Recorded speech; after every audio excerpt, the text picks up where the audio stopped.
Hi guys, assalamu alaikum. My name is Rukia Laltia and welcome to my channel. So on today's video, I'm going to show you how to make this super tasty Swahili garden egg stew. So without further any ado, let's start with our recipe. In a large pot, I've added some palm oil, or you can use any other oil that you prefer, and I've added 2 pieces of onion and cook the onion for at least 2 minutes.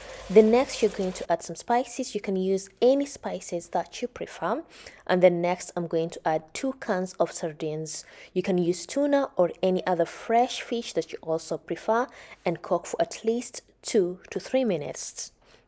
Then next I'm going to add 1 can of chopped tomatoes, or you can use the fresh tomatoes, at least 2 to 3 pieces of tomatoes. Then I'm also going to add 1 piece of jumbo, or you can also use Maggi. Then mix everything and cover and let the tomatoes to cook until they become super soft. For those who love spicy foods, go ahead and add 1 piece of habanero.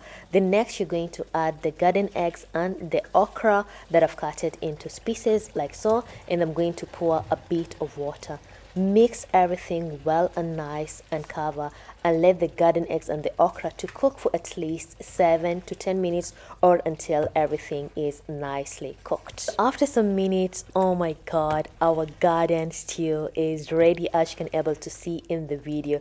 Like this stew, guys, it was super tasty, and you can eat along with some rice, chapati, or anything that you like, and enjoy this stew. And if you're going to try out this recipe, please kindly come back to the comment section and let me know. And don't forget to like, share this video, and see you next time. Bye.